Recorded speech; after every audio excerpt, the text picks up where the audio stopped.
ఇక్కడ x, 1/x ల సగటు m అన్నారు కదా. ఇప్పుడు x plus 1/x/2 equal to అనేది m అవుతుంది. ఈ సగటు ది 2 నాట్ పంపిస్తుంది. x plus 1/x equal to 2m అవుతుంది. దీనికి స్క్వేర్ చేస్తే x plus 1/x whole square equal to 2m whole square అంటే 4m స్క్వేర్ అవుతుంది.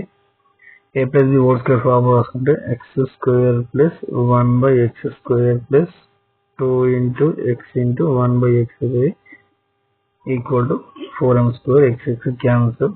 x square plus 1/x square is equal to 4m square.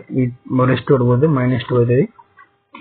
ఇప్పుడు x square plus 1/x square సగటు కావాలి కాబట్టి x square plus 1/x square by 2 సగటు కాబట్టి ఇప్పుడు దీనికి కూడా బై 2 చేయాలి. 4m స్క్వేర్ -2 కూడా బై 2 చేయాలి.